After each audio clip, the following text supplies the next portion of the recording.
going on, everybody? What's up? With me tonight for this FOC show, we have the Peach Momoko of YouTube, Hyper Combo Comics. I said that backstage. Yeah. No. No, I called myself. You want to explain the analogy here? Yeah. No, I was calling myself the Peach Momoko of YouTube just because it seemed like I've been almost overexposed at this point in terms of YouTube appearances, and my quality of work is very much hit or miss at this point. So Sith just said who's gonna get roasted more from the chat, Hyper or Sparks? I think Hyper, you're starting out with roasting yourself. Yeah, beat him to it. Yeah, but let's speaking of the chat, let's talk about who we got in here. We got Wesley's Comic Collection. What's up, man? Hidden Gem Comics. We got, they were our first ones hanging in here. Of course, Sith Lordly's in here. 2 hours of Spark showing his books. Aza Rest Tiger. Sith Lordy's like that drunk uncle that we like to have, that we tolerate. We got All Strands Comic Collection. What is going on, man? If you guys don't follow him, he doesn't post a whole lot of videos, but when he posts them, there's always something really hilarious in them. So go check him out. Sub him up. Got my dude Pacino from Montreal. What's up? What's going on? We got MacB1. Hey, Universe X is here. Who I actually just saw on Newbie's show just a while ago. Universe X has been everywhere in the chats tonight. Azarest Tiger's been everywhere. Universe X is living up to his name. We got Hoodrat from Team Nerd Herd. Shout out to the Team Nerd Herd for shouting us out and sending his viewers over here. Also, I don't know if he's in the chat or not, but shout out to Newbies, who you were just on Newbies' show. Yep, he's actually, he popped in the chat right now. Yeah. Oh, hey, perfect timing then. Yeah. Joey Does Comics is in the chat. We got also from, yeah, it's been a packed night of shows. We had the Power Pack on Joey's channel, and we had East Meets West over on Joker's channel, and then Team Nerd Herd and Newbies were going. And now here we are to round out the night with some final order cutoff discussion. Did we get everybody in the chat? I think so. I think that's everybody now. Well, welcome everybody. We'll get this kicked off here. So we'll start out with DC because those orders are due like right now. Yeah. So if you've waited to the last minute to look at DC Cutoff, let's dive into this.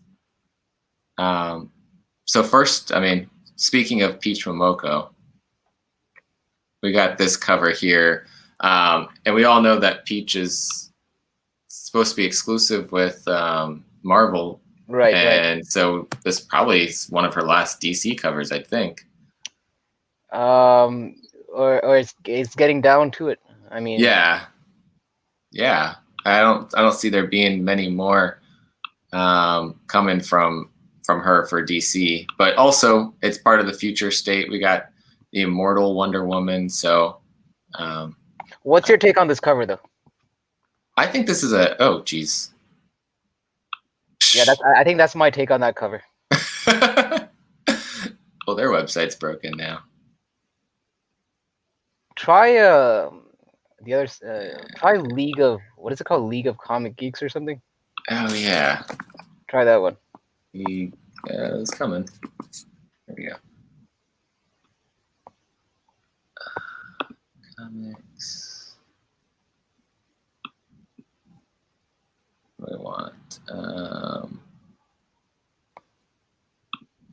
So would this be? This would be like what?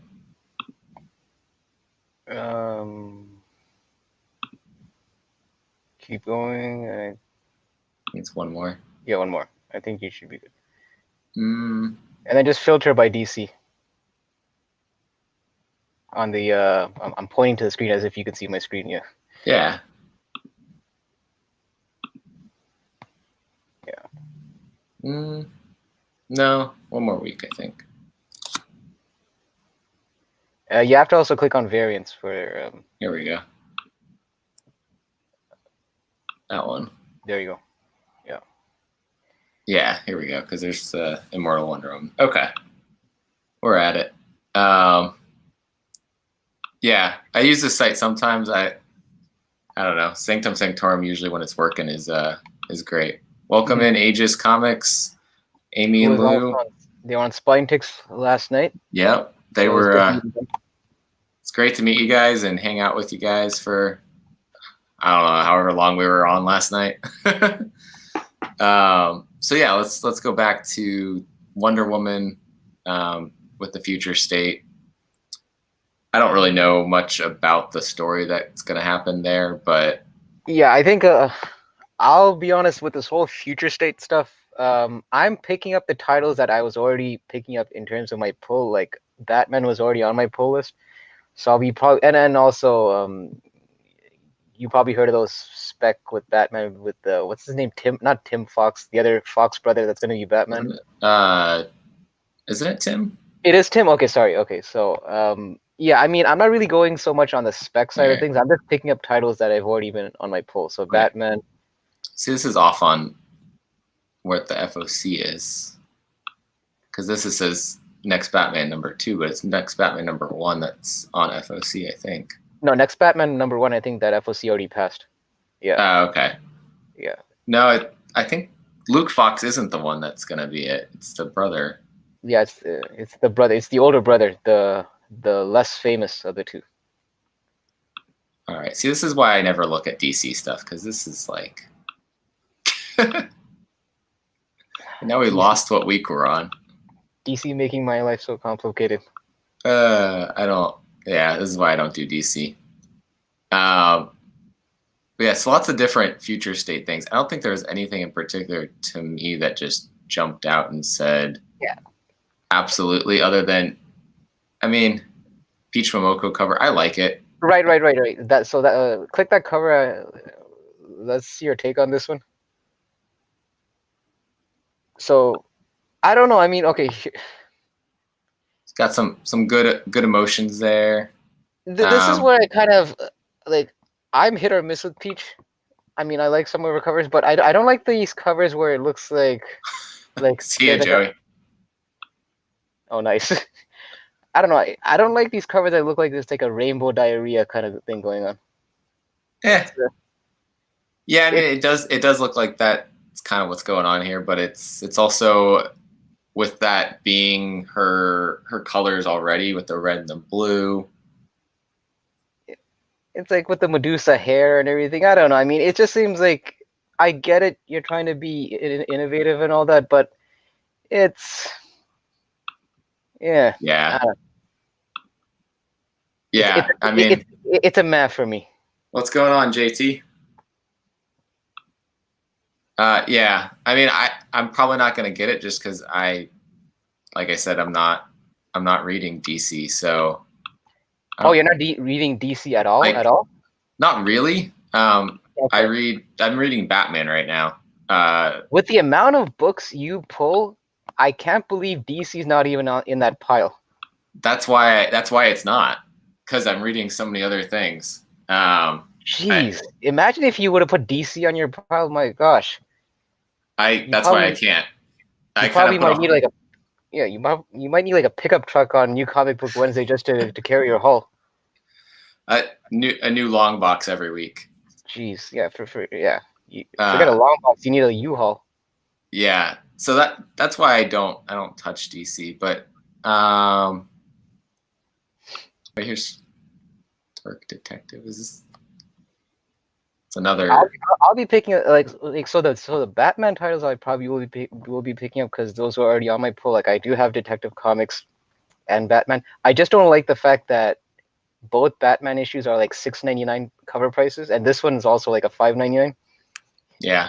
So, I mean, at least this comes once a month, but the Batman one comes once every 2 weeks. So it's asking for much. Yeah, and like right now, I'm reading Batman solely because James Tynion's writing on it. Right. And he's not. I don't think he's writing any of these future state stories. So no. These, for the most part, these future state issues is going to have a new writing team for pretty much all their properties. So yeah, it's almost like you kind of have to think of the next 2 months as being a pause period.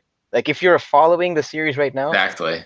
it's almost like you have to hit pause and then resume like back in like March, I believe, when canon comes back, like the DC canon. I mean, so Yeah, so I'm just kind of pausing on DC. That saves me, 2 books a month for a little bit, which is kind of nice.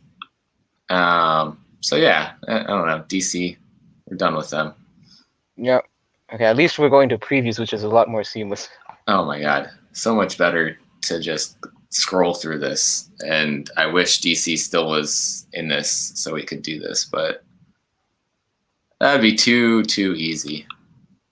So let's start out with Image Comics. There's not honestly overall. There's not a whole lot coming between all the retailers. We got a lot of second prints from Image though. Yeah, especially from that title that's on the second row, Department of Truth. Yeah. So I don't have anything to say really about these. We got a trade paperback of Chew. I mean, are you picking up Commanders in Crisis? I'm not. I was. I think I'm gonna stop though. Have you what? You weren't feeling the issues? It's been okay. Like I like the idea and all, but there's been nothing in it that's just made me want to, really stay up with it. I didn't even realize we're on issue number 4. Jeez. Yeah, I think 3 hasn't come out yet. Okay. Or maybe will come out next week. I don't know. Could be wrong. Maybe I've read number 3 and it was just so, so memorable that I forgot. Yeah, clearly. You're finding the words to articulate your points. Yeah, at least I'm not touching on them. Oh. So then Department of Truth, we've got a 3rd print for number 1, which the second print of this was more this blue color, and now they got this darker blue color to make the 3rd print. And then we got the second print of number 2 and second print of number 3. So I mean, there's so much speculation with this series. I love it. I think all of these late printings are worth. Okay, so you're going to be picking up the late printings. Yeah. Okay. Absolutely. I mean, at least one of each. I'm passing on these just because I'm kind of getting a bit of late printing fatigue at this point. I'm with you. And I kind of have to, and I think I told you this before, I'm trying to narrow down the pull list, so it's almost like I have to be very picky, and I think late printings are like one of the first things that's going to go from the list. Of course, you're going to highlight that point. It's your show. Of course you. Yeah. Such skewed journalism.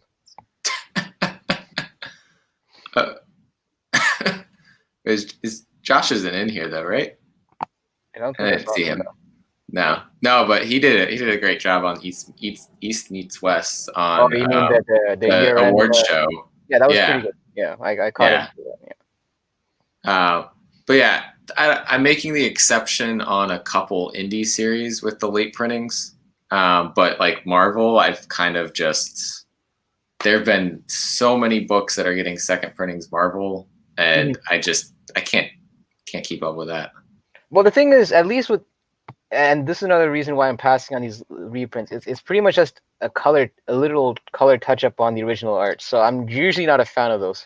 Yeah, and that's why I'm like, I think I'm just gonna get one of each, rather than like, if this was something like where we saw with Something's Killing the Children, where all of those number 1 first prints, or not first prints, but like, what do they go to, like 5th or 6th print, have gone way up in price, but they're all new art. So exactly. I mean, this one just looks like someone just starts scratching the cover with like a blue highlighter, and that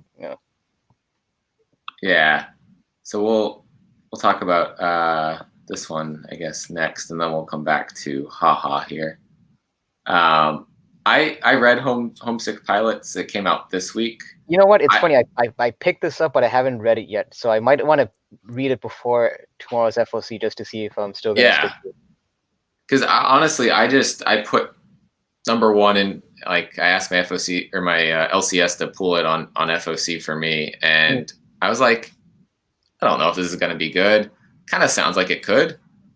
Really interesting, actually. And I don't want to spoil it because you're about to read it, but there's a little bit of like, kind of like a punk vibe to it, but also horror. I got that vibe. But what's your impression on it though? Like, did you like it? Is it something that you think has promise?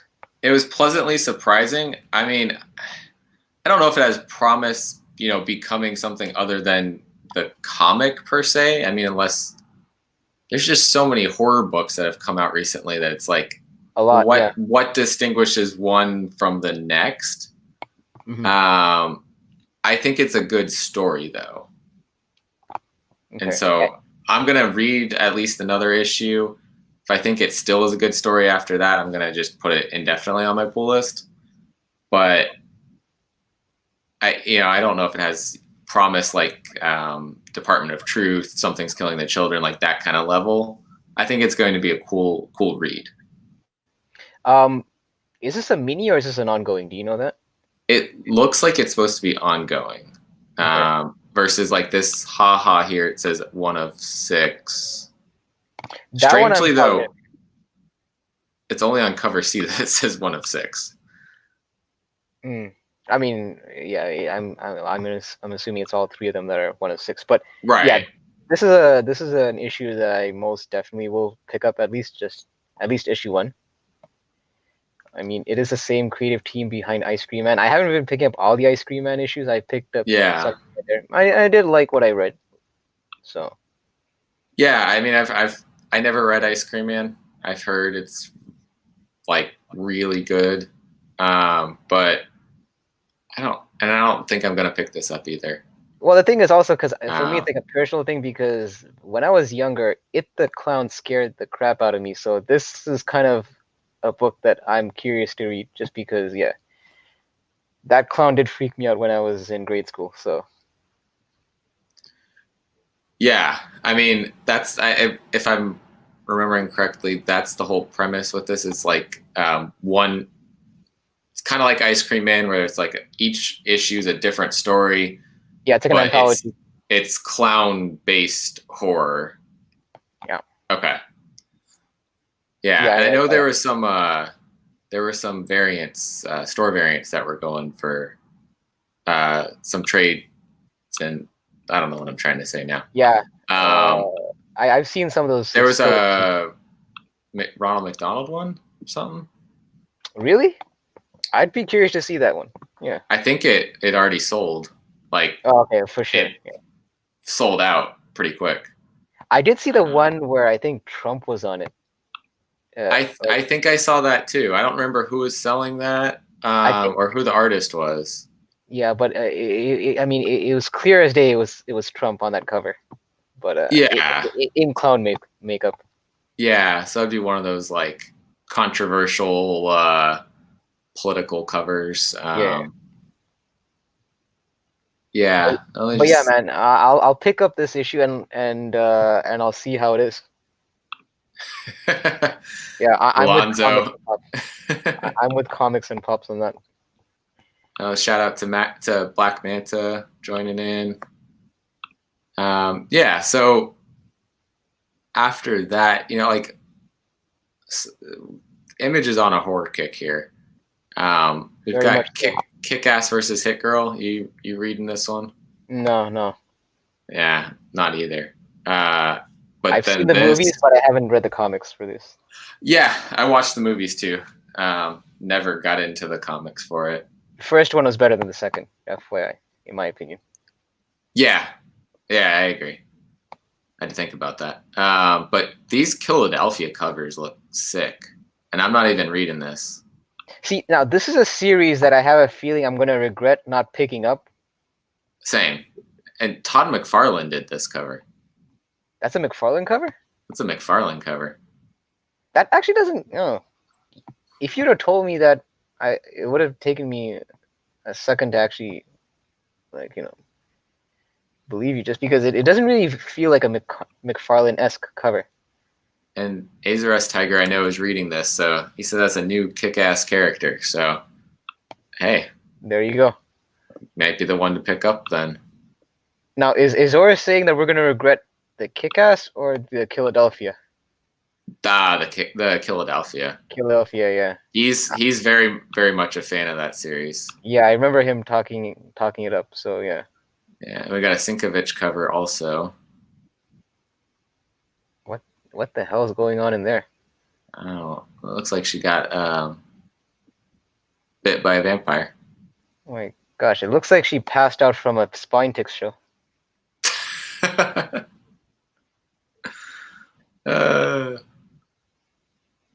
Now Amy's on here, not under Aegis Comics, but under Amy. What is up?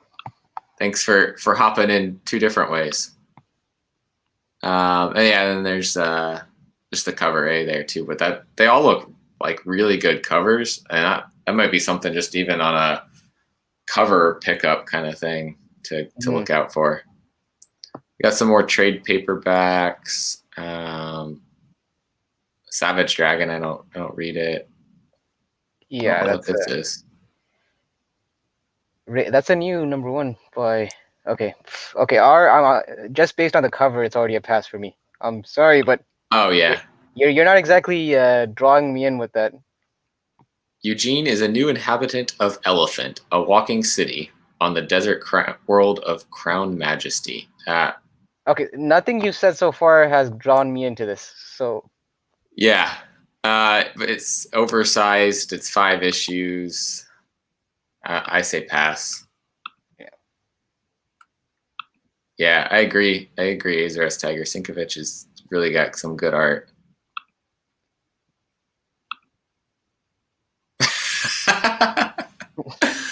So Lou's on the Aegis Comics of Alaska YouTube, and Amy's on hers.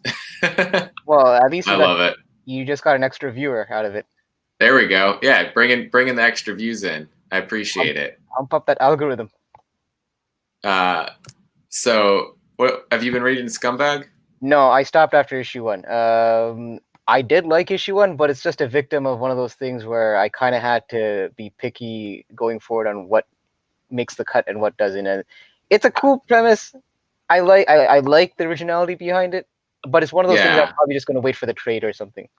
So I think this cover might just like get my YouTube channel shut down because I don't even know what's going on in here. But I think Scumbag's having an orgy or something.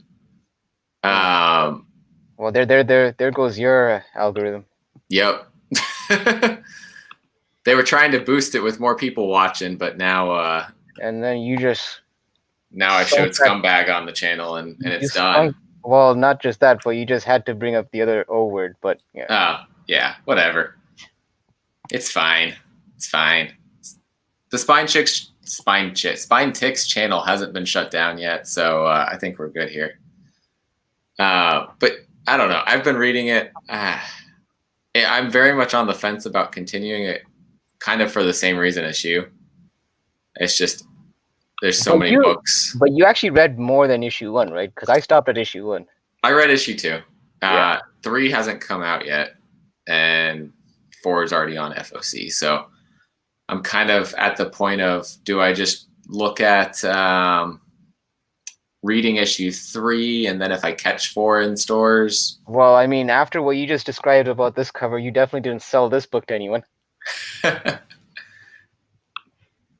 Lou, it's art. There we go. And art is subjective, so. Yeah. Yeah, there was my. So we only have. We've got Amy, who was the first one on the channel. Yeah.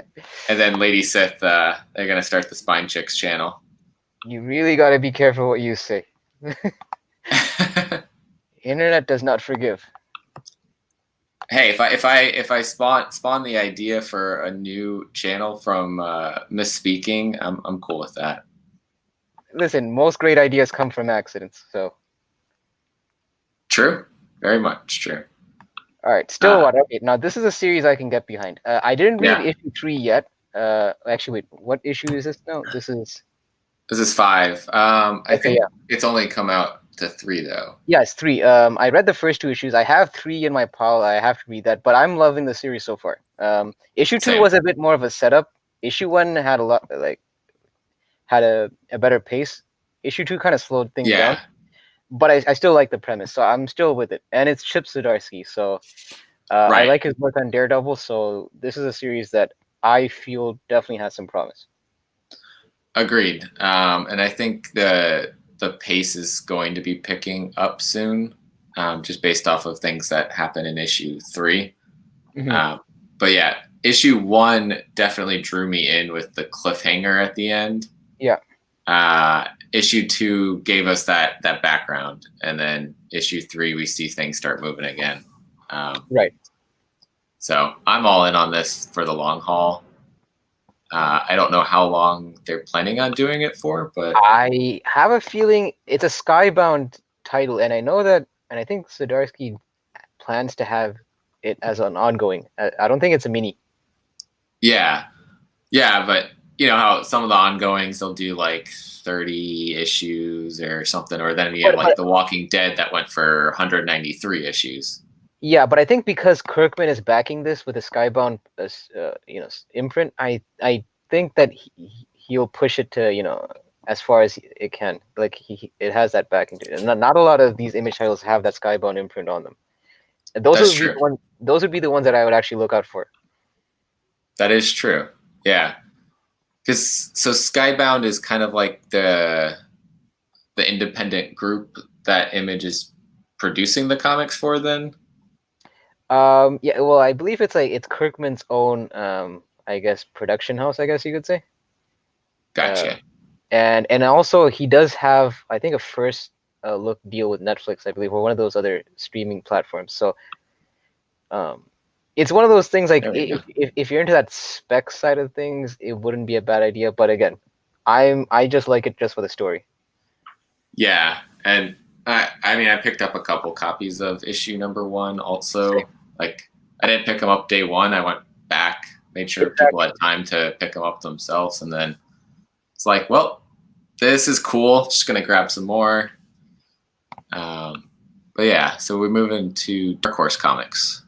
I don't know if there's anything in Dark Horse that I'm reading other than. And the other thing is like this is a hardcover. This is a hardcover. This is an omnibus, trade paperback. So there's no actual hardcover, trade paperback. The only strange issue is the Stranger Things science camp. I think Sith is reading that. But I think so too. Yeah. But otherwise, I mean, unless you're super into Stranger Things, it's a pass. I mean, we know Sith is into Stranger Things, so. Well, yeah. And then IDW's got Star Trek. That's about it.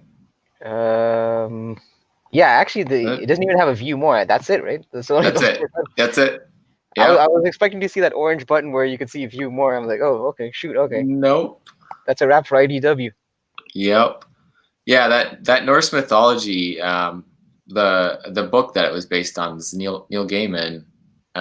So definitely is a popular thing. So that's gonna collect. I think it was 4 issues that they did for that. Yeah. It had some cool covers by David Mack also. Wait, is it Neil Gaiman that's actually writing it, or is it just from the mind of Neil Gaiman? Well, he wrote a book called Norse Mythology. No, but is it this particular like those issues? I thought he. Well, I guess he's co-writing it. Okay. Co-writing. Okay. Because I thought he was not the sole writer with it, but okay. So that makes sense. Marvel. Okay, so the big one. Unless you want, like, honestly. Yeah, no, let's do Marvel. Okay. I was gonna say honestly, there's a lot of like, again, hardcovers, trade paperbacks in here too. So it's not that big of a week for overall ordering. No, I mean, I'm not picking up the Avengers run because I'm already invested. already invested in the King in Black, so I don't need another crossover to kind of conflict with that one. Right. Yeah, so we got the Phoenix returning, and I think there's like a tournament to decide who gets it. Yeah. So we're gonna see somebody become the Phoenix. Not everyone's going to survive, but that's the Marvel thing. Got to put some stakes to it. Not everyone's gonna survive, but then they will. Yeah, and I was actually mentioning this with the Face and Newbies channel. Like, it almost seems reminiscent of the whole Ten of Swords event where they'd have fighters, fight. But apparently in this, they actually do fight, and they don't just do gimmicky things. So. Yeah, there's a connecting cover. There's an alien. Who's fighting the alien here?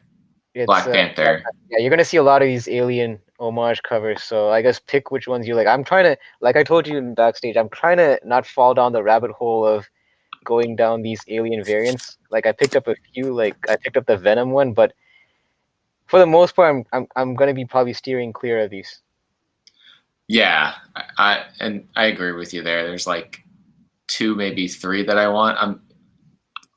I'll be honest, I'm not really that big of a Alien fan, and so that doesn't pull me in to pick them up. But if the art's cool, that's where I'll go and pick them up. It's like that Venom one. And just letting the chat know it's out there. I mean, if you guys are into aliens, there's definitely a lot of covers on FOC. I do like the Peach Momoko one on the second row that you mentioned in the backstage. That one. Yeah. So while we're on that, let's yeah, that one looks pretty nice. And honestly, I told you earlier, I think this is probably one of her better covers that she's ever done. Yeah.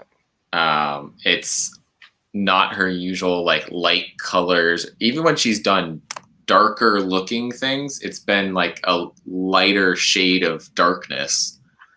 If that makes any sense. Yeah, it doesn't look like a unicorn jizzed on the comic cover or something like that.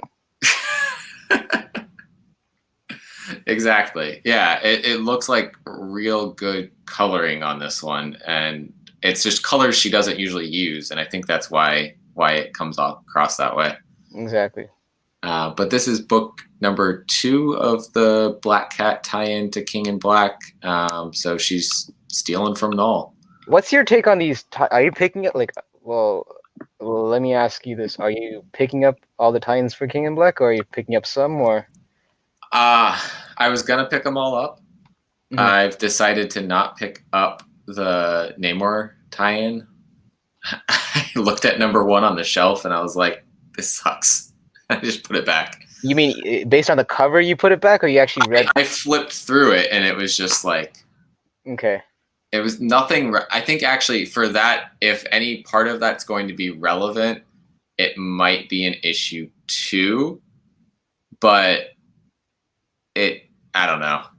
I'm just it's not worth it for me. Yeah, I mean, because the thing is, I felt like I kind of got a bit burned with Absolute Carnage, where I bought all the tie-ins and I felt like I didn't get much payoff on most of them.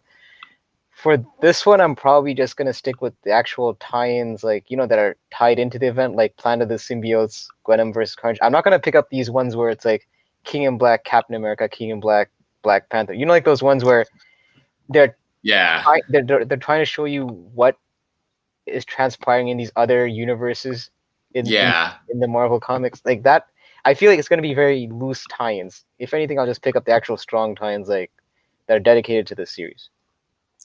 Yeah, Wes is right. None of the tie-ins have actually tied in yet. Yep.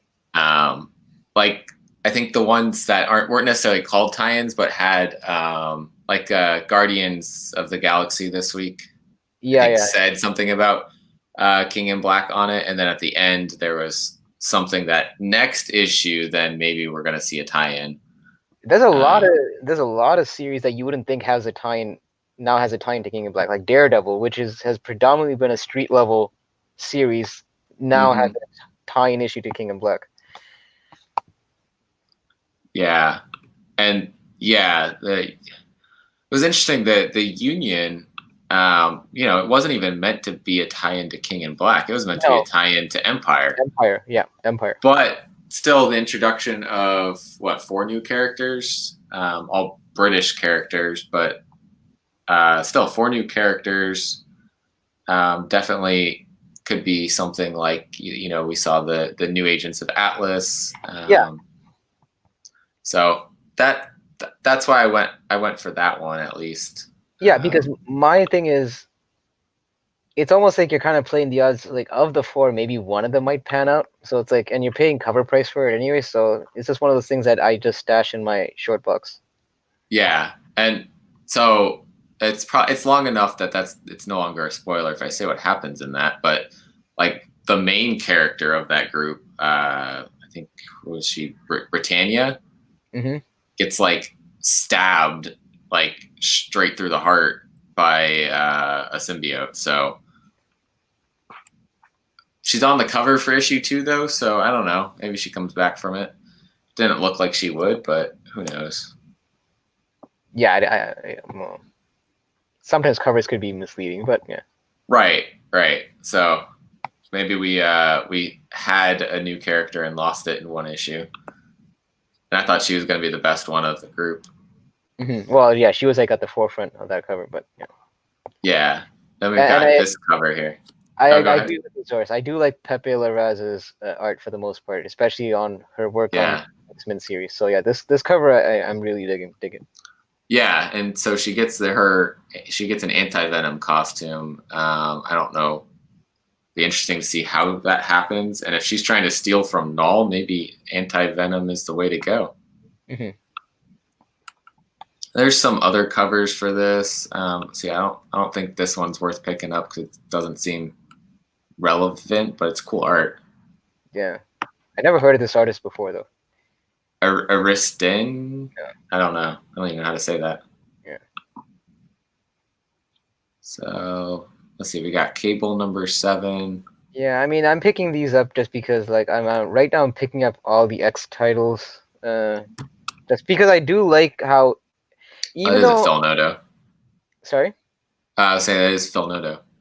Yeah. Phil Noto's been doing, I think, the interior art for this series as well. I mean, for the most part, there are certain series in the X titles that I'm not overly fond of, but I do feel like it is doing a good job in terms of connecting the different properties together. So it's not necessary. I mean, at this point, I'll just say it's not necessary to buy all the X titles. I'm just buying it just because I am an X fan, just like Azores is. Yeah, I mean that's kind of seems like you either have to be like all the way into the X-Men side of stuff, or you kind of just stay away from it. And I was reading. I mean, for the most part, I don't know. I was reading Marauders before, and I liked it. But that's a good one. That's a good one. It lost me when it started going into the Ten of Swords or X of Swords or whatever. The thing is, the way you have to look at it is, after the events of Ten of Swords has passed, you almost have to think of it like now we're going back to the status quo of how like storylines that were kind of paused are now resuming. Yeah, because there was a lot of threads that was left dangling prior to the Ten of Swords event because they had to make room for that event to play out. Now that event's come and gone, it's like the storylines can resume. Yeah. No, and honestly, for me, it was good because then it gave me a point to just say, all right, I'm done. I'm going to stay away from the series now. One less book to pick up, especially with King in Black coming, and now there's all these tie-ins, and that's kind of, I don't know, that's more up my alley in the types of stories that I'm reading because I've been big into Spider-Man and Venom. So it must be a full moon when you're telling us there's one less book you're picking up. So we got some Kirby collections, Conan, again, and just more. Of course, we got to talk about this book, the book that's got people losing their mind. Yup. And honestly, I don't think she's staying. Well, if I remember correctly, I think in issue 27 or 26, she's back to her old costume on the cover. Yeah, but that's the cover, you know? Yeah. She's not on the cover of 25 in this Daredevil outfit. So when they released that cover, I'm trying to find the search, see if I can pull that up. You know, I think there's a chance that that's kind of just a red herring. And oh, you think it's almost like they made this cover before the reveal that she turns into Daredevil. And so at that point, why is she going to be wearing Daredevil's costume, right? with the hammer pants. Right, yeah, with the MC Hammer pants. And we know from King in Black #1, she's in the Daredevil costume in King in Black. And this ties into King in Black. So I think she's still Daredevil here. It's possible, but I do agree with you on the fact that I don't see this having a long shelf life. I mean, I think I'm not saying anything original. I think a lot of people feel the same way. Yeah. My thought is that it's not going to last long, but it's going to last longer than we think. Sure. But I mean, not. Pause. Oh, gosh. Okay. It took me a moment to figure out what. I shouldn't have said anything. It was just flown under the radar. I would have let that go. So go ahead. What you were saying? No. I was just gonna say, you're right. It could last longer than what most people are anticipating the shelf life would be for this this new iteration of Elektra. But at the same time, I mean, it's not to spend $60 on cover A for 25. It ain't gonna last that long that you're gonna be seeing that value hold up for. And the 1 in 25 went for like $180 on eBay. That's insane. And I'm sure. It's not even like the first appearance of a character. It's a character that literally just has new threads. Yeah, but I mean, you know, with the Ironheart news, you know, the first time that she wore the new Ironheart suit that she currently uses, that's probably gonna go up in value now. Yeah, granted, at the time it didn't. But the thing is, that at least has some concrete spec to it because we know that Ironheart is coming into the MCU. There's no backing of any sort to let us think that this version is coming into the small screen. Right. So that's just like an example of when, you know, someone changed their outfit and, you know, that then kind of becomes worth something. But why did virus go up? And I don't know what energy Sith is talking about in terms of entertaining people. Oh, him and Macby have been talking about Lady Sith Lordly showing up in the spine ticks. Oh, okay, yeah. It takes I was like, okay, all right, that's it. I mean, honestly, if you can get this and not overpay for it, then awesome, get it, and probably flip it real quick. Unless you're, I don't know. I got the 1 in 25 from my shop, like the day of. It was way cheaper than eBay, more than I normally pay for 1 in 25. Yeah. I think you told me the price before. I think it was like 80 or 70. But at the same time, I've been really digging the Daredevil the whole run, and so that for me, that's for my PC. Yeah, and that run, it's the first time we've seen a ratio variant. I don't even think #1 had any ratios. Or maybe it did. One might have. #1 might have, and that might have been it. Yeah, but you don't see ratios for that series very often. Yeah, I mean, honestly, like I say, collect what you love. So if you love Daredevil enough, don't flip it. Obviously, keep it. Yeah. Or the other thought is flip it now, buy it again later when the price comes down. That's another thought. But like you said, like even if this stuff doesn't pan out, you said like you said it yourself, you bought it for your PC. So even if you're stuck with it, you're still good. Right. Right. I've absolutely loved this series by Zdarsky. Like he's been killing it. Mm. Let's see. I gotta close all these tabs now. But yeah, I was gonna see what this said.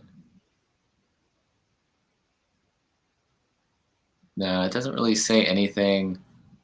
He has a crisis of faith in the most electrifying issue. Huh? No? Bad pun? Okay. Well, I mean, I laughed inside. Laughed and died inside. No. I mean, I had a good chuckle inside. It was a ha. And MacB, yes, I actually have visited Gotham Central, which is in Toronto. So it's actually a 5-hour drive from where I'm living. But whenever I visit Toronto, I have made stops there. It's a big shop. I think it's their biggest shop in Canada, I think. Nice. I gotta chuckle out a lip. Yeah. Oh, what is Type right. in. Hold on. Better not be like some nudie cover, Azores. Where's that gonna show up? How about I just do this?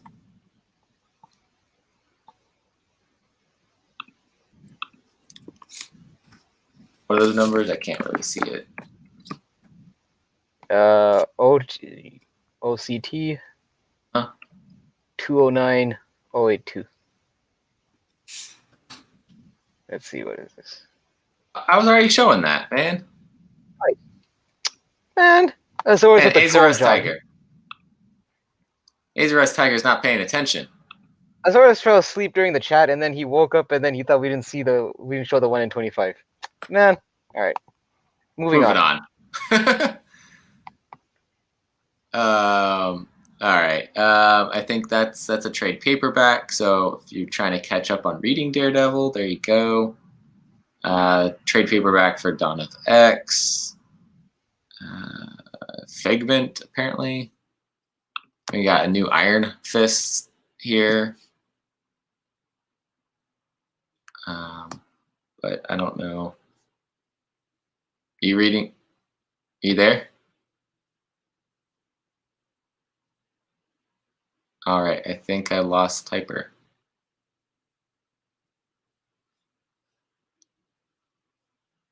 Yep.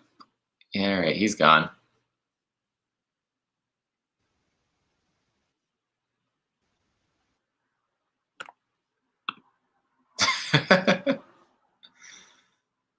Yeah, Azores Tiger must have been when you were getting the baby. But I have lost Typer, so I am going to keep going. And he will pop back in whenever his internet decides to work. My bad. There he is. I don't know what just happened. I don't know either, because you in StreamYard, your other you still shows up. I don't know. 1 minute I was dissing Azores for trolling us. The next minute I'm gone from YouTube. What did I do? I don't know. Must have hit a button or something. Yeah, so we're talking about Iron Fist here. I don't know. Honestly, with this one, I'm not a big Iron Fist fan. Yeah, I mean, Larry Hama is writing it, so that's a bit interesting. I mean, he's done the G.I. Joe and he's done some of the Wolverine stuff before, so I don't know. I mean, this is just going to be a victim of stuff that's going to be on the cutting room floor for me, where I kind of have to be picky. Yeah, I mean, that's kind of the same for me. I can't start reading another series. It's only 6 issues, but I mean, everyone that's been reading like the Shang-Chi probably will enjoy this too. Yeah, I picked up Shang-Chi just because it was introducing a few new characters in that miniseries. So I just picked it up for that reason. Bears are chewing on his internet wires. I don't know. I don't know if she knows where I'm living. I live in Montreal, not like we don't have bears in Montreal. She thinks you're like just, further out from the city. The whole world is not Alaska. Oh man. Yeah, I mean these are some great Iron Fist covers. So if you're Iron Fist fan, like maybe this one not as much. Oh, Yeah, this is it's an Alien cover. That's an Aliens cover? Yeah, you see in the corner here? Oh my gosh, this one's almost giving Peach Momoko a run for her money. It's Kim Jacinto. I feel like I've seen this style before, so I might have seen some of her covers in the past. All right, well. Not bears, beavers. Okay, well, at least that makes a bit more sense. A lot of Canucks. Yeah. A lot of crappy Alien cover. He's gonna flip his Daredevil 25. Yeah. I definitely, if you have, I mean, I'm not flipping mine because it's my one and only copy, and I don't like to break the set of a run that I like, so unfortunately, if I had a double, I would have definitely flipped it. Yeah. No, and I got the so I got the cover A and then the nullified version all for cover price because I pre-ordered them with my store. Those? Yeah. Yeah. Right. So this is what FOC is for. Put those orders in, and if you have a good store, they're gonna honor cover price for those books, and they're not gonna try to gouge you on them. If you have a crappy store, they're gonna gouge you on them regardless. So get a new LCS.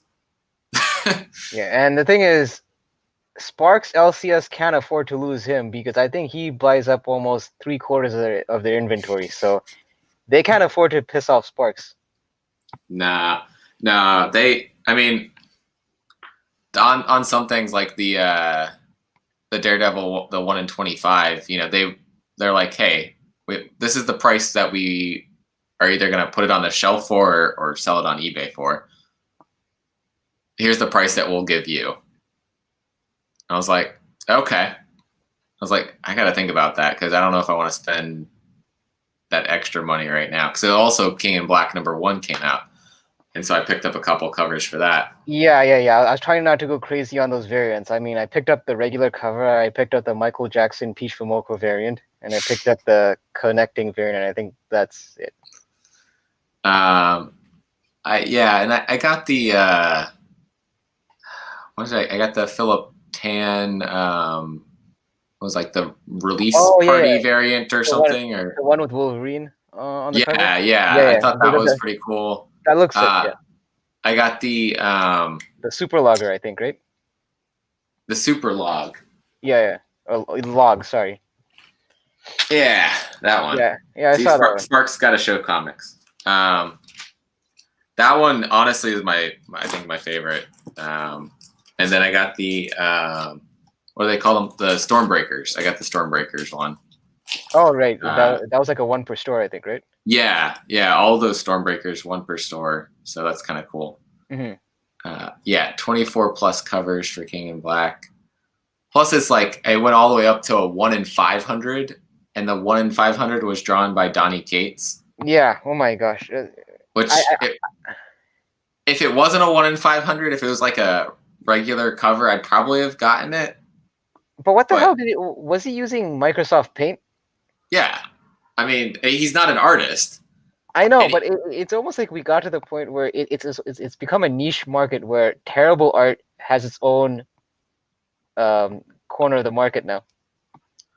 Oh, you know what? Yeah, I didn't even realize that was an homage to that, but you're right. The 1 in 100 is really a cool cover. And I just didn't want to go and find that and pay that much, so I stopped at the 1 in 25. Yeah. But so speaking of King in Black, we've got King in Black #3 on FOC. And most of the covers are not revealed. No. Although I did pick up the spoiler cover for issue 1. That looked interesting. Which one was the spoiler? It's the one where Null is grabbing, I believe, Eddie Brock, and it's like the symbiote looks like it's getting ripped off of him. Wasn't that Venom 31? No. It's King in Black, the spoiler variant for issue 1. Now I gotta find this. Because I'm thinking of... Type King in Black #1 spoiler variant. Spoilers. It's that first... Yeah. Okay. I know what you're... Yeah. Because I think he's pulling off the... The symbiote. Yeah. Okay. You can't really see because it's there. To them it's still a spoiler variant. So. Yeah. For the folks at home. Yeah. That was kind of cool. But I think on the Venom 31 has a spoiler. No, it was something similar. I mean, not the style, but it's the pulling off the symbiote. Oh, okay. Really, that's not what I even clicked on. That one. I'll just zoom in. But so that's what I was thinking of when you said Null pulling off the symbiote. Okay, yeah. Null's pull-off game is strong. 350. I mean, honestly, even like Donnie Cates, I think, tweeted when it was first announced. It was just kind of like, he made some comment about how he was told his art would like never amount to anything or something. And then he's like, look at me now. People are going to pay hundreds of dollars for this. Like, kind of like in an ironic sense. Yeah, like he's just like, people are going to pay for this just because I drew it, but I'm not an artist.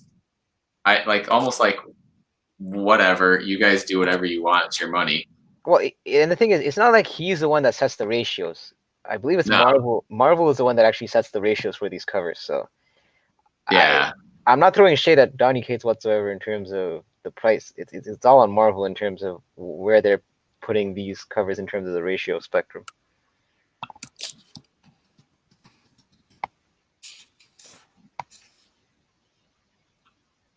If they actually show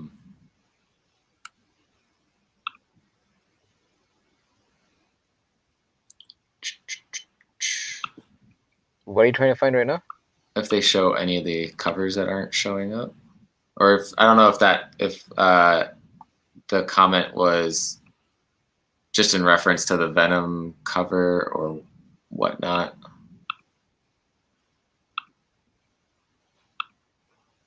Yeah, just while I was scrolling past that, there's a Virgin cover of this on Patrick Gleason's website. Yeah, I think it's limited to 2,500, I believe. Yes. Copies. Yeah. Yeah. So that's kind of cool one to pick up. I ordered one. That's gonna be a tough one though to get a 9.8. Like, it's almost like those are like if you're really hard on getting like a CGC 9.8, it's almost like one of those books that maybe if they have an option guaranteed 9.8, that might be the route to go, because that black cover is not doing itself any favors. Yeah. Oh, geez. Yeah. So none of the King in Black variants, including up to a 1 in 500 Stegman Virgin sketch variant, are revealed yet. But I assume that's going to be what the cover A art, just in a sketch. It always seems like that's the pattern where the high 1 in 500 Stegman is usually like just a Virgin variant of the regular cover. Yeah. So that's the cover A, and then we also have the tattoo variant. So I think, from what I understand, this is Donnie Cates' tattoo artist. Yeah, I'm wondering if Comic Talk Weekly will post this on his forehead on the next Spine Tick show.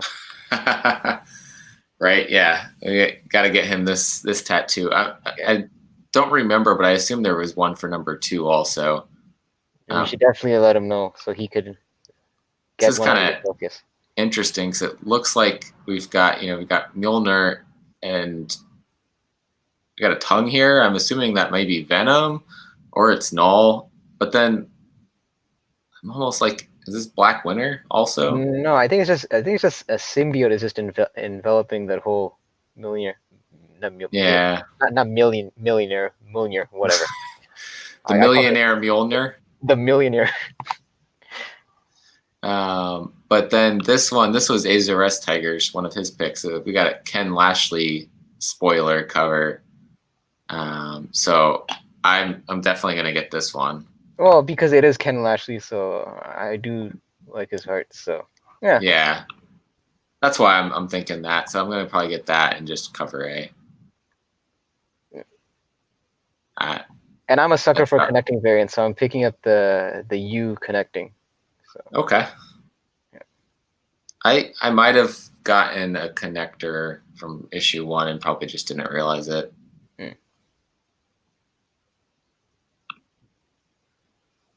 So League of Comic Geeks usually gets the covers in there before previews. And I mean, since FOC is tomorrow, usually tomorrow is when like all of the images are, by the end of the day, all the images are in there. You'll be surprised. Sometimes I've seen images come like 2 weeks from FOC. Yeah, no, you're right. Most of them are in there though. Mm-hmm. Usually. Again, though, we've got more trade paperbacks, hardcovers, and we got another Maestro series. It looks like. Again, not something I'm a big fan of.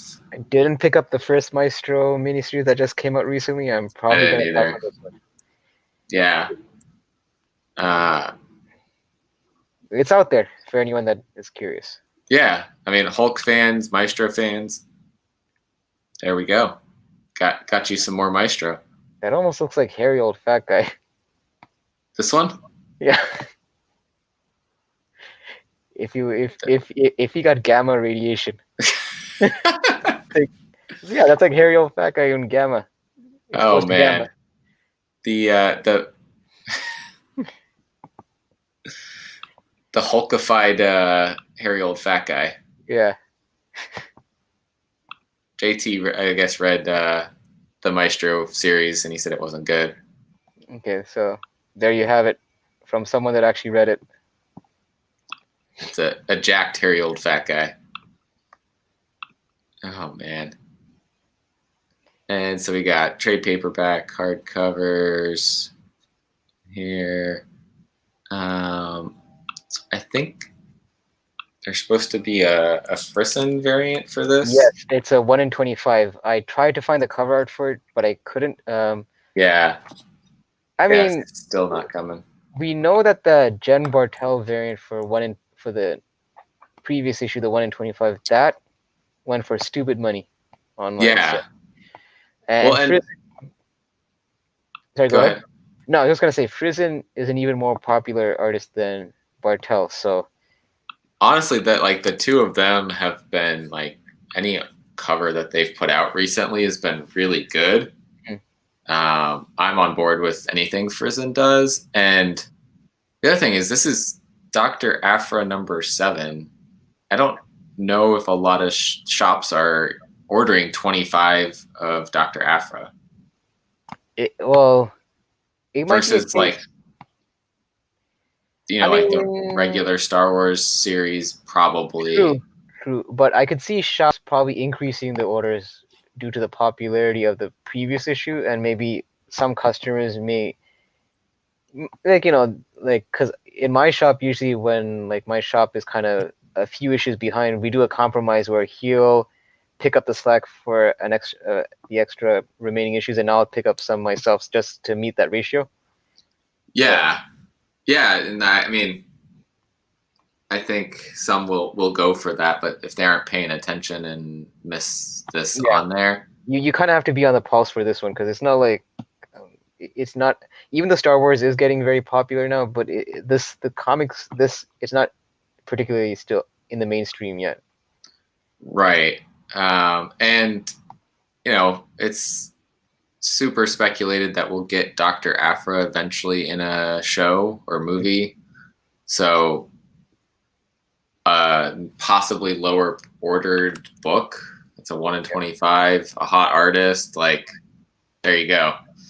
I think that's why the Jen Bartel one went super crazy. Mm-hmm. So we've got Symbiote Spider-Man, King in Black has a second print. Yeah, passing on that. I'm gonna pass.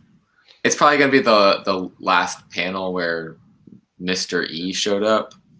Oh yeah, where that Marvel that Marvel premiere book ended up spiking because of that. Yeah. Yeah, which is like, if somebody paid as much as those were going for, like, come on, man.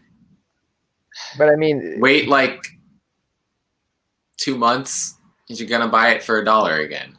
It's the same thing when I don't know if you remember with Immortal Hulk when Elongated Man was actually spec'd on for a while because his body was shown in one of the panels on Immortal Hulk. So that book, I think it was called Was he the Great Lake Avenger? Yes, he was like so that the first appearance of the Great Lake Avengers went up for a minute, and then it cooled back down after. So, just be careful. What's up, Joker? What's up? Thanks for dropping in. Yeah. And then the last, because more hardcovers. Check his show out where he did the Comics of the Year award, not awards, but like their comic picks of the year. So definitely check their show out at East Meets West. Yeah, that was the show from today. So go check it out and see the comic awards. I guess if you missed the not Venom Omnibus, the Venomnibus, there's a new printing of that. And then we've got X-Force 16, got a cover A and a La Roca cover, which is another Aliens cover. Yep. What's going on with this one? You're reading the X-Men. I mean, I'm still catching up with Ten of Swords, but yeah, this is, I think, the first X-Force issue after the Ten of Swords, so just picking up prior to that. So yeah, they're just having issues with like these super soldier Russian soldiers, I guess, that are spawning. It's kind of hard to explain, but these super enhanced Russian soldiers that have little people inside them that are popping out, and it's an interesting story. But okay, I'm probably not doing it justice the way I just explained it right now. All good. Dynamite. I don't think I pick up anything from Dynamite. Green Hornet. We got some Red Sonja.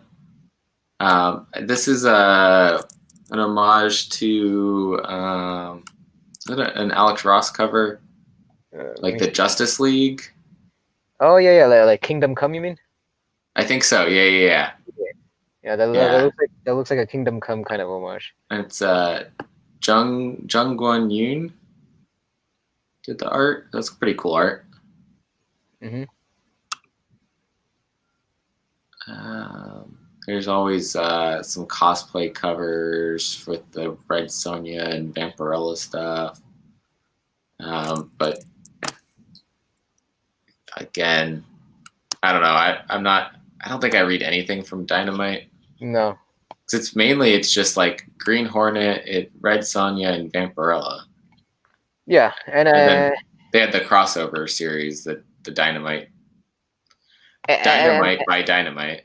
And this is a serious question. I'm not trying to make a joke, but do people buy the Red Sonja covers or the Vampirella for the interior, or is it just usually a cover buy? And I'm trying to.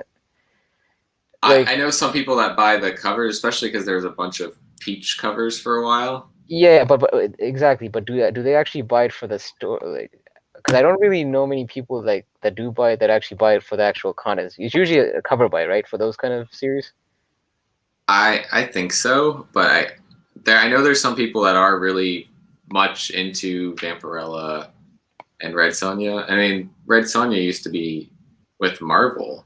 at one point. Yeah. So she's been around for a while.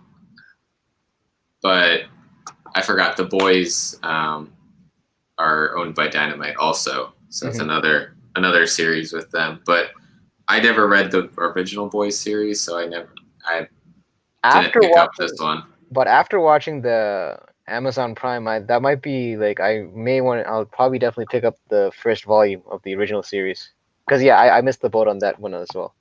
Yeah, I mean I want to read it at some point, but not individual issues now, and don't want to start reading the second version of the series and not have read the full part of the first. Yeah. Now we're on to Boom Studios. This is kind of like my pick of the week here. Okay, this one you're gonna have to school me on because I'm not too familiar with this. I do like that name Saladin Ahmed because he's done a few Marvel properties that I'm currently pulling, Miles and Miss Marvel. Yep. Yeah. So the literally the start of the description is in a new series for fans of Something is Killing the Children and Bitterroot. Saladin Ahmad, the visionary writer behind Miles Morales' Spider-Man, and Sammy Cavella, the acclaimed artist behind Tommy Gun Wizards, reunite for this must-read supernatural thriller. So main character is a journalist trying to make a fresh start in a new paper. Her deadly past isn't ready to let go. They're about to elect a black candidate as their new mayor, but a vicious new group has emerged to destroy him. And that means that she's discovering the group's connection to a dangerous dark magic. And she's embracing her true power as the Lightbringer to save her city. So definitely some cool supernatural vibes going on here. Actually kind of I never really watched the show Supernatural. I watched maybe part of season 1. But I remember there was a car, it's probably not exactly like this, but there was a car that was very heavily featured in that show. I'm willing to bet, I always feel like the written version of anything is way better than the show, the movie, all that, because there's a lot more details that you can put into it. Of course, yeah. So I gotta go back and read that eventually. But yeah, so I'm in on this. Boom has been putting out some quality content. It's I may look into this one just because it's also a #1 from Boom, and and it's 5 issues. So even if you're going to buy it to read, it's not that big of an investment, and that's 5 months. But then this looks like almost like an Alfred Hitchcock homage. Pretty cool cover. Yeah.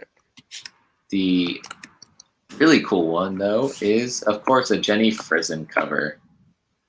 Yeah, this. So 1 in 25. I think that's the one to get.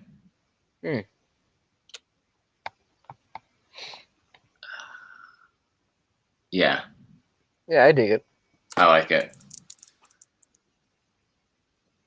So that is my pick of the week, but we got some other things from Boom here. Expanse #2, so that's a Amazon show. Okay. And so it's between, I don't remember which 2 seasons, 4 and 5 or 5 and 6 or something like that. I don't watch the show, so I haven't picked up this series, but it's a sci-fi series. I think the first issue comes out this week. So I think the Nerd Herd, Team Nerd Herd had that on their picks of the week. Okay. And that is true, what Aegis mentioned. Yeah. Boom is, it's not a bad idea to at least pick up issue #1s of certain Boom properties that are coming out. Yeah, because. Yeah. And I think, the exception there, then, the properties that they have that are already part of something else, like Expanse, the Power Rangers, those kinds of things, but those are probably still going to be good reads. And I think that all comes down to like the CEO, the way that he's talked about on his Instagram posts about like how they go and select what they're going to produce as a comic. Yeah. They are very, very selective in what gets produced. Even though they're an independent company, they're not like they're a top tier independent company. Yeah, it's not like they're not like a fledgling independent company that's trying to make it. Yeah, no, I see what you're saying. Yeah, like honestly, I feel like maybe even at Image, you have a better shot of getting something produced than Boom now. Yeah, well, the thing is, because I think for the most part, yeah, you're right. It seems like there's a tighter ship run on Boom Studios than Image, I find. Yeah, and I think some of that came down to the pandemic and everything limiting what they could do, but I definitely see that happening across all of their books that they're producing. Right, right. So once in future, we're gonna have second print for number 10. Oh, and there's that. This you don't see very often, but there's a 1 in 25 and a 1 in 10. Yeah. The 1 in 10 is just a black and white of cover A, which is a pretty cool cover. Oh, wow. Those are some demonic birds. Yeah, it looks like a king in black tie-in if you didn't notice. Yeah. Black and red, yeah. Yeah.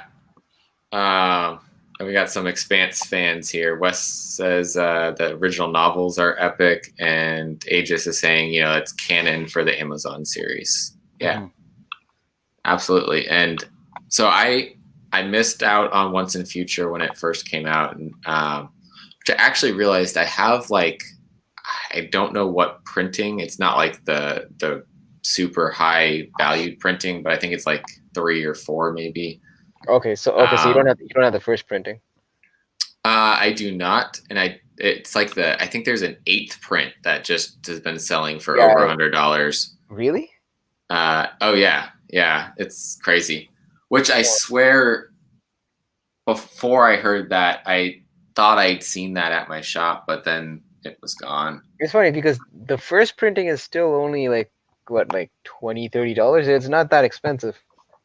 But the 8th printing is super rare. Super scarce, yeah. That makes sense. But I did actually pick up the I think it was a 1 per store variant for that. My shop still had it. Yeah. So I picked it up when they were doing I think it was when they were doing like a small business Saturday deal. They had like 10% off. Cool. And then I started picking up most of the run. I think I'm missing now issue 3 and 4, so I'll hunt those down, and then I'll be able to read through everything. Yeah. But I think I decided to pick this up now. It's getting a lot of good press behind it, so yeah. Yeah, definitely. And you've been reading the Power Rangers, right? Well, the thing is, I started picking them up. I have yet to actually read them. Okay. I have issue 1. Well, 2 hasn't come out yet for Power Rangers, but 2 just came out for Mighty Morphin, which was last week. I am picking up the 1 in 25 Momoko, and I know I just crapped on her stuff for some of them, but I do like what she's doing with the 1 in 25 Rangers variant for this. If you go to Is it 08? Yeah, if you just increase the number by I think 1 or 2, because there's a 1 in 10, but then there should be a 1 in 25. Which I actually already saw that cover. Oops. Oh yeah, no 9. And then keep going. One more. There's a 1 in 10. There's a 1 in 15, and then there's a 1 in 25. Yeah, that's the one. Oh, okay, so I saw her covers for the others where it was kind of a similar concept. Yeah, because I was already picking up I already picked up the White Ranger and the Red Ranger, so I'm probably going to be picking up all of the Momoko covers for this 1 in 25. What's up, Nola? So I tend to like to have a set if I know I'm going to be collecting all of them. So So yeah. Yeah. No, I mean that whole concept that she's got here, where it's like clearly like they're transforming into their their Power Ranger form. Yeah, and that vomit style actually works in this case. Yeah, you just throw the paint everywhere, and it's like, oh, I'll draw some lines around that. That's part of the helmet coming in. In this particular case, I dig it. And so what we got here? We only find them when they're dead. I'll be honest with you, and I think I love it. I mentioned this in another series, in another show. Unpopular opinion, but I'm probably going to be off the series after this first arc. I'm not really getting into it. I don't know if it's just the whole art style. It just seems like there's a lot going on in these pages. And maybe I'm not so much into these cosmic stories as a lot of other people, but it's not really hooking me in so far. Yeah, I mean, like you said, maybe it is just the whole concept of the story. Have you read issue 3? I believe I have. 4? Or maybe it was 4. Whatever just came. No, 4 comes out this week. Yeah, I read issue 3. I may have to reread it because it's one of those, like when you read an issue and then it's like, okay, that's it, and it feels like I just missed something, so I might have to reread it again. My one complaint with this issue is that every time I get to the end and I feel like there should have been more. Like I don't know if there's less pages or what the case is, but I always feel like it's too short.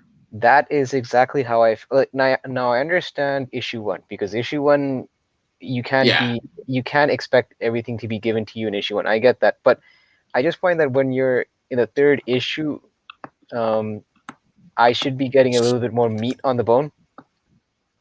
Well, we kind of got some meat on the bone this last one, a little bit. Yeah, a bit, but and so that's where there's a spoiler here. I didn't know that. I was trying to find the 1 in 10. But that's where I don't know if that continues to be, like where it heads, then I think it's going to be really good. Like I said, I'll give it another go for like the next two issues or so whenever the start wraps up, and then I'll make a decision. It's just that, and I'm not too big on the way they set up the whole art panels for like the pages. I don't know. It looks very much like I'm on a seizure at a disco ball or something. We only find them when they're dead has a Star Blazers anime feel meets Guardian of the Galaxy. I haven't seen Star Blazers. But again, like I said, maybe I'm not the right audience for it, because I've never been too into the cosmic side of things, even on the Marvel side. I only picked it up purely because Al Ewing was writing it, so I was just curious. Yeah, and I mean, I think what hooked me was the art by DeMeo.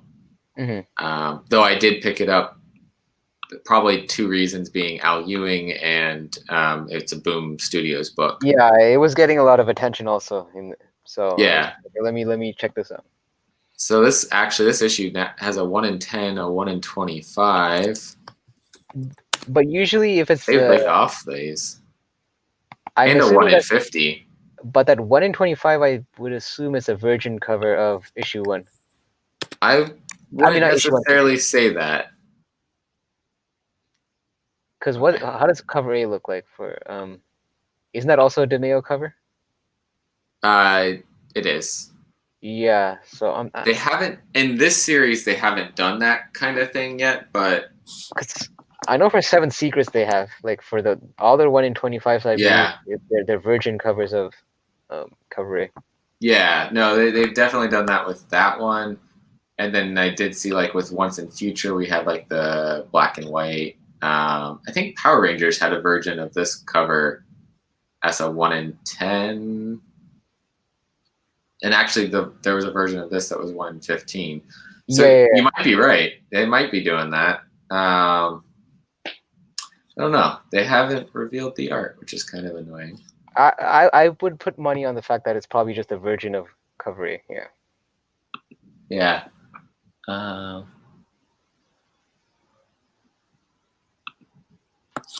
This is the sober version of Spine Ticks. I'm much more animated when I'm on Spine Ticks than on my own show. What really lifts his spirits is when he's showing the audience all his books. Yeah, you want me to show some books? Let's. No, I'm kidding. It's a work night, man, and I have to clock in tomorrow. So yeah, and we're almost done here. So I also have to get up in the morning. I don't think there was really anything in this section. Have you taken a look through here yet? Wait, what section are you on right now? In the final area. Oh, the miscellaneous. The hidden gems area. Oh, wait. I think isn't there the hell I'm the title's losing me. It's from Vault Comics. I Walk with Monsters. Isn't there an issue coming up on FOC? That was on last FOC, I think. That was last FOC. Okay. Let me double check. Yeah. I remember talking about it, so it was probably last FOC. Okay. I know there's some people were liking this. The Frost Giant's Daughter issue 1 came out this last week. Yeah, I know they were into that Momoko cover for that one. There's looks like a Conan / Wolverine. Well, I guess he is Conan kind of, but a Wolverine homage. Yeah, that's it's a cool homage. I dig it. It's kind of cool. I don't know. Yeah, no Peach this time. And then I saw Erratic Sith. Number 2. I liked it. I liked number 1. Did you read this one? I like number 1 actually. I dug it. I mean, can we talk a bit of spoiler on this one or no? I think so. That was like what, 2-3 weeks ago now? Okay. Well, the thing is it me or did you get a? I know that a lot of people are saying that the character feels like he's like biting off of Miles Morales, but it's almost like the villain has that. Have you ever watched Jessica Jones? Yeah. You know that the Purple Man? Yeah. Whenever he says something, people do it. It's almost like that same. That's his power, right? That's true. Yeah. I feel like that guy just. It almost seemed like he just realized he had that power, though. Just the way that the events unfolded. Oh, he was just like, "Oh, I'm gonna have a good year." I don't know. Okay, yeah, because I wasn't. Yeah, even I was a bit confused. I was curious if he knew it all along, or if he actually just discovered it. Yeah. So I feel like he would have used that power in class to like make the students like obey him. But they did, though. If you noticed, isn't that why he said something and then the kid did? Oh, maybe like when he had him stand up. Yeah. So it all makes sense now. Maybe. Yeah. What did you think of the like robot squid thing that was tearing up the city? I think that's just more like a, what do you call it, like a plot device just to move things forward. I don't think that squid really has much to do with anything. I think it's just more that squid was there just to kind of move the plot along, where now his identity is kind of revealed and now shit's gonna hit the fan. That was pretty much. Well, it's just like, well, and it's like the girl. He's like, she's trying to be nice to him, and then all of a sudden she's like, I'm just gonna post this video revealing your identity to the entire world. Like, come on, man, dick move. Yeah, but I'll be picking up issue 2 though, for sure. Yeah, no, I'm gonna stick with this. It's another, it's 5 issues, so not a long time commitment sticking with the series, and I like that it has the like Spider-Man-esque vibes, and it's like Spider-Man meets Electro with his powers. Yeah. I don't know, kind of cool. But is this a mini or is this an ongoing? It's a mini. Yeah. It's just 5 issues. Okay, but yeah, I'll this is one series I'll still be picking up. And then there's something else I think I saw when I was scrolling. I read issue 1 on this one. Yeah, I passed on this one, but yeah, I vaguely remember the premise for this one, where it's like what a comedian wants to make people laugh, and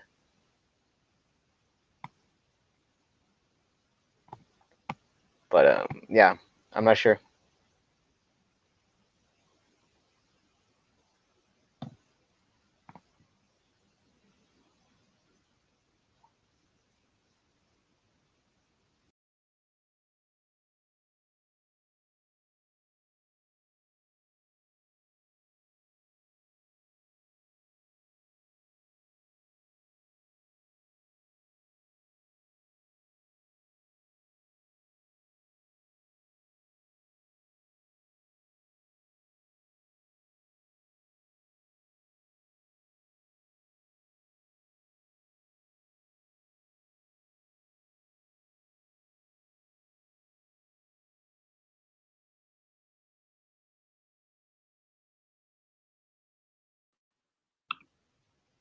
And we're back.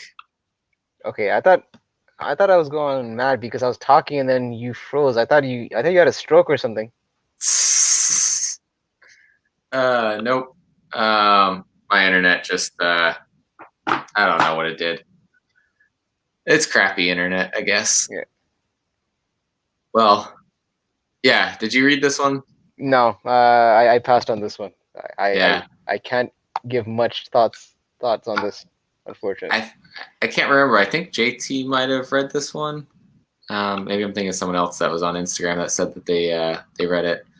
But I don't know. It wasn't a enticing issue 1. I think the action of what might have been exciting didn't happen there, and they just didn't do enough to keep me drawn into the series. Mm-hmm.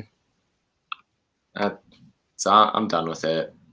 This is a new number 1 from AWA Upshot. I didn't see this before. Man's World. This just sounds like every action story of people getting lost in the woods. Yeah, it's out there. It's out there. If anyone wants it, but no opinion on this one. Sorry. Your ears, okay. I knew the premise of Knock 'em Dead. I just thought more was going to happen in well, that's the 1. thing. So like when I was going off on Knock 'em Dead, like I saw you freeze frame, so I thought, okay, did I did I make this guy suffer a stroke because I didn't know the issue was not. Oh man, there's been so many hit a button or something moments between me here and Joey today on his channel, where he kept knocking himself out of his own stream. Is this the one where he didn't know that he had to go live? No. Today, okay. He's like just talking, and all of a sudden, Wes and Kid Collector are still on the screen, but Joey disappears. Oh, okay. And then he comes back, and then like 10 minutes later, he does the same thing again because he booted himself out of his own stream. Damn. It seems like friends of Spine Takes all have shitty internet connections. Something's happening.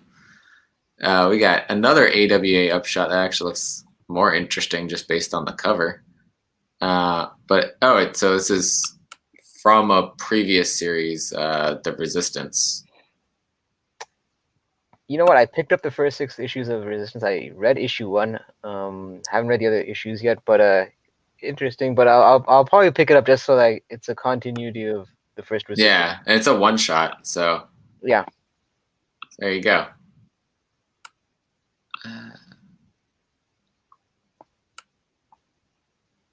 This looks like a new Aftershock series also. Scout's Honor.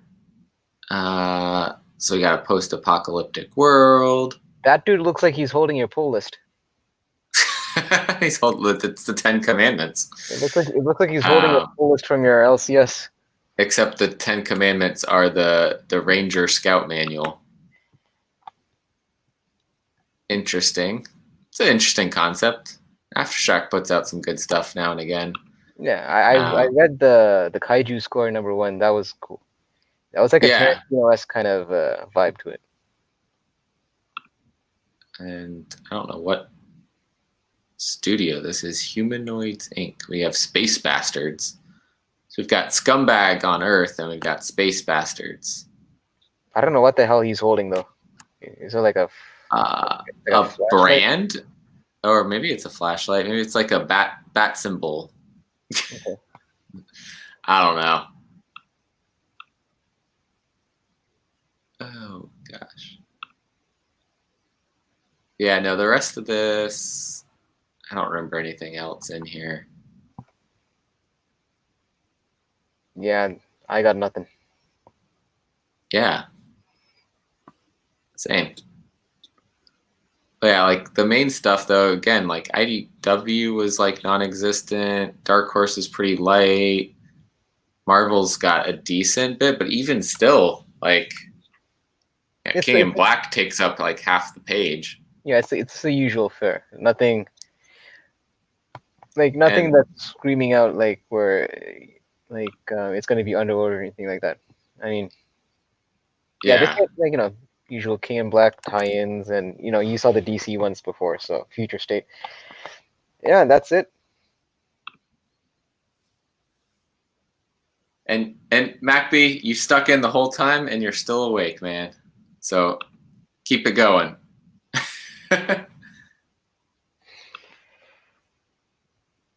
Where is there a polar bear in the background? That must have been something we were showing. I don't know.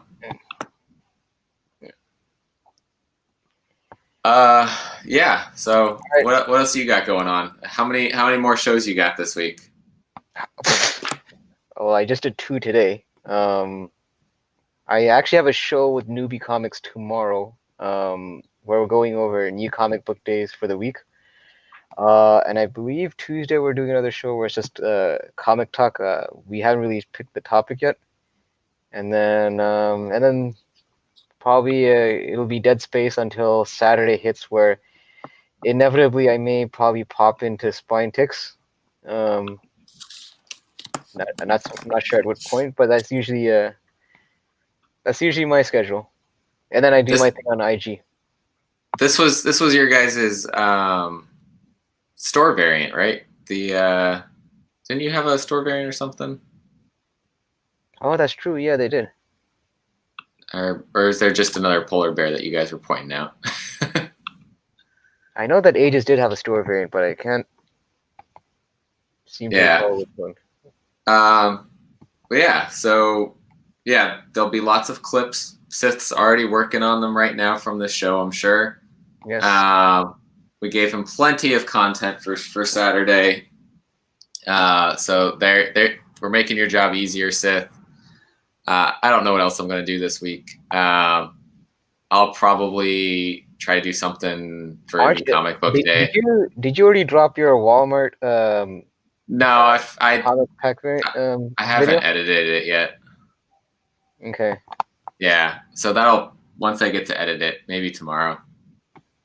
Cool. Keep the content rolling. Yeah. And then Spine Ticks on Saturday. Yep.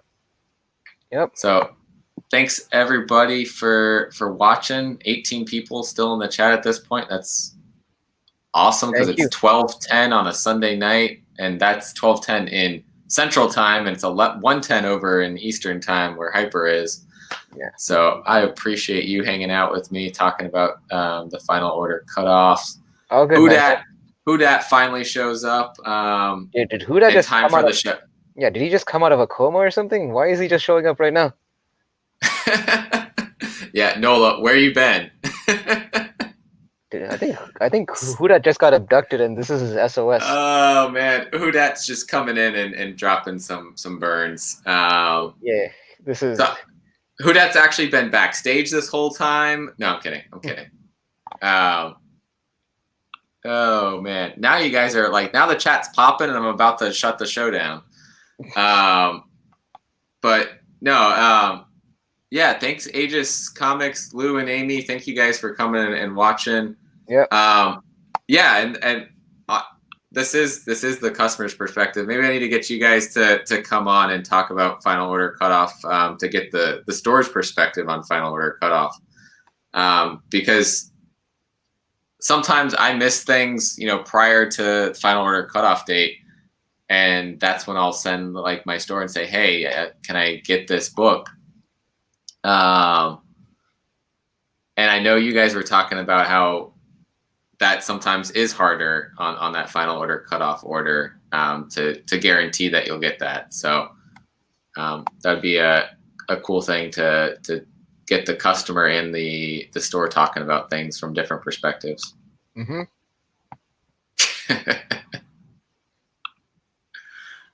And then I got to do a New Orleans crew talking comics at some point. Yeah. You guys could talk about floods and stuff also. Whoa! Hey now. I'm kidding. Hey now. My bad. Too soon.